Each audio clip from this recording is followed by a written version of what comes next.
Hey, what is up, middle school? It's another Wednesday, and this is another edition of Midweek Video. Yeah. Anyway, we're on week 3 of It's Personal, and yeah, I'm going to let you watch it. Report back after you're done. See you then.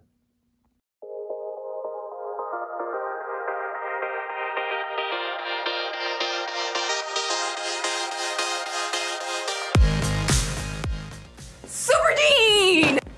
Super Gene! Super Gene! What's up, friends? I think we can all agree that superhero movies are pretty big nowadays. Between Marvel and DC, we have enough movies, video games, and spin-off shows to keep us entertained for a long time. One of my favorite things about superhero movies is the super cool, hero landings and jumps and poses and sayings that superheroes have.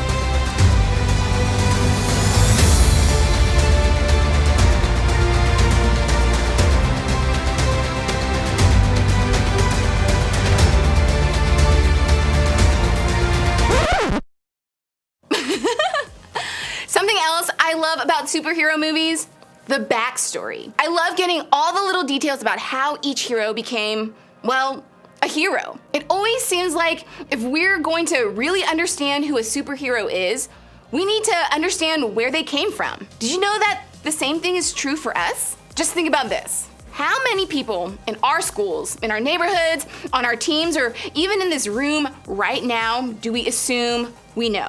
We might feel confident that we know the stories of some people just because we know some things about them, like their name, or what they're good at, or what they're into when it comes to clothes, music, or friends. We think we know the full picture of who a person is because of what we can see. The way they act, the way they live, who their friends are, and more. That tells us all we need to know, right? Well, not exactly. See, we can know a lot about a person, but not really know them. Just like in the superhero movies, there's a really good chance that there's more to the stories of the people around us than we see or know. Because here's what I know is true. Everybody has a backstory. In each and every person we think we know, there's more to their story than what we can see. And if we really want to know someone, we have to understand where they come from. We have to see more than just what's on the outside. We have to understand the people, experiences, beliefs, and more that make them who they are. Now, I think you probably know what I mean because you have a backstory. You know that in your own life, there's more to the story, and you want the people around you to recognize that too. Maybe you got angry and yelled at a sibling this week. You found yourself thinking, she'd understand if she knew about the friend drama going on right now. Or maybe you turned an assignment in late and thought, my teacher would be more understanding if she knew that the power got shut off at our house this week. Maybe you stopped texting a friend back and thought, they have no idea how depressed I am. If they did, they'd know why I'm not responding. That stuff going on that you wish other people would consider, that's your backstory. It's where you're coming from right now. And if you're like me, you wish people would try to understand a little more of it from time to time. But I think the question for all of us is this: do we give the same kind of grace to other people? I know I sometimes don't. The reality is, we rarely consider the backstories of other people. We don't often stop to consider where they're coming from. And because of that, we don't ever really personally know them. So how do you and I begin to see the backstory? How do we make an effort to understand where people are coming from?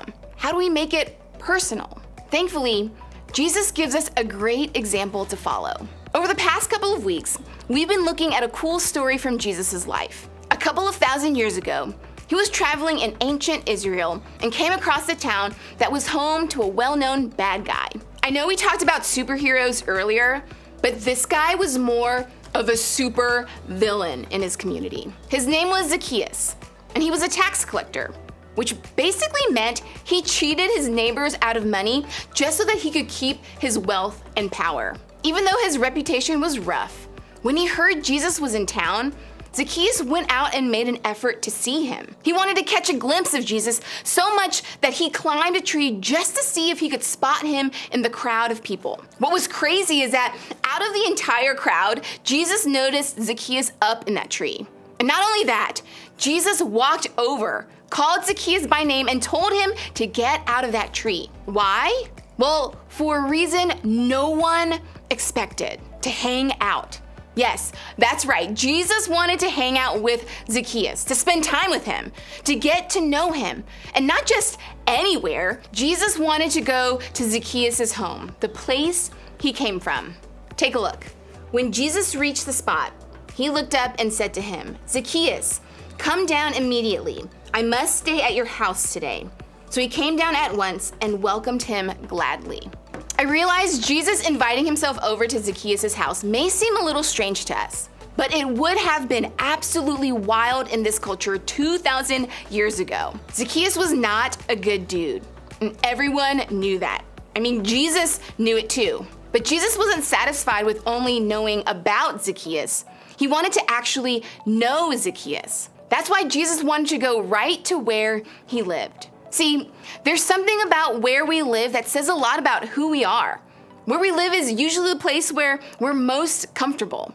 It's the place where our guard comes down and we can be who we really are. Can you imagine Jesus coming over to Zacchaeus' house and Zacchaeus taking his sandals off, putting on his barbecue apron, and kicking back with Jesus?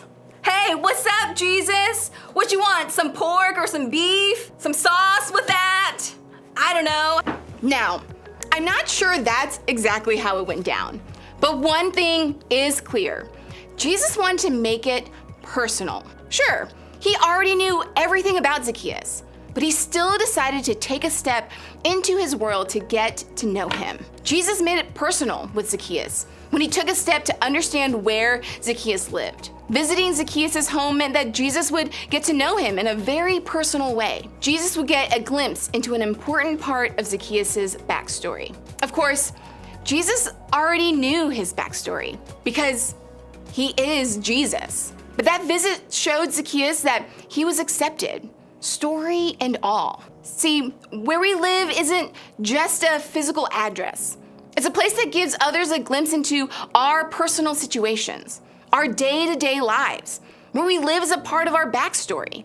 It's the part most people don't typically get to see. And what's cool is that what Jesus did for Zacchaeus was an example of something that Jesus does for you and for me too. While he may have walked into just one man's house that day, it gives us a small glimpse into the way God stepped into all of our lives when he chose to send his son, Jesus, to earth. The God who created the universe stepped into our world to understand where we come from, to show us how much he cares, to understand our stories in a real and personal way. It's personal because Jesus understands your story. He knows our stories because he knows where we live and what it's like to walk in our shoes. He doesn't just see and understand a little bit about us.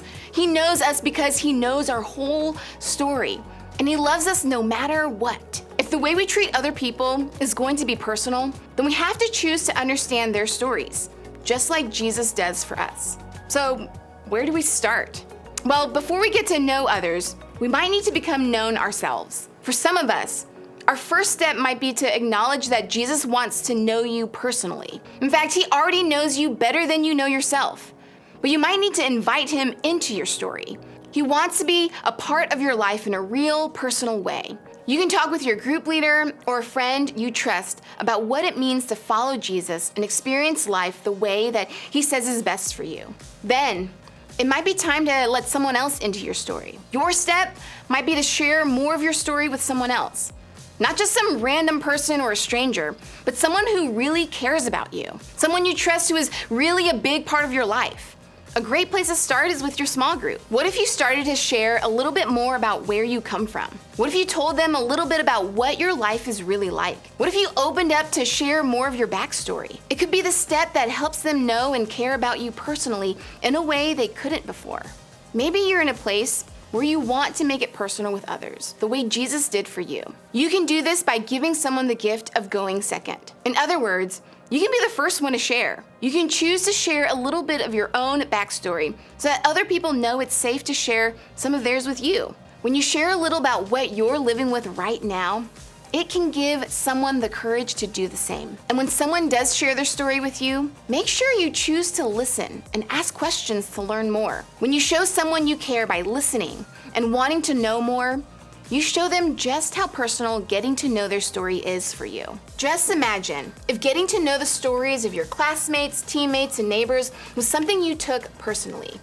You'd start seeing people for who they really are instead of who you think they are. You'd become known as a person who really cares, a person they can trust, a person who wants to know people in a real and personal way. You actually have an opportunity to do just that in your group. It's a place to ask questions, to listen, and get to know their whole story. And you can share your story with them in return. So remember, it's personal because Jesus understands your story. And as you get ready to share a little more of your story with your group today, I want you to think about this. What's one thing most people don't really know about you?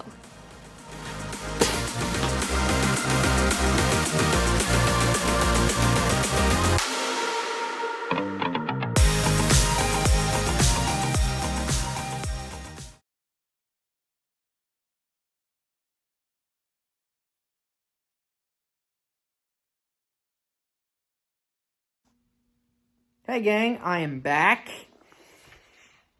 Same chair though. Haven't left. Same deer, antlers on the wall, pictures. I'm in the same location. Anyways, I hope you guys will lean into what our friends at Orange are talking about this week. It's personal, and every single person has a backstory. Remember that. Remember when you are trying to understand the way that someone feels, that maybe there's something that you don't see. That helps me a lot when I'm trying to understand others. So, I hope that you'll join me in trying to remember that this week, and I will see you guys at small groups on Sunday. Little change. Ladies, you guys are going to be at Katie Holdren's house, not the Gernons. Boys, you guys are going to be at the church. Yeah, that's all I got. I'll see you then.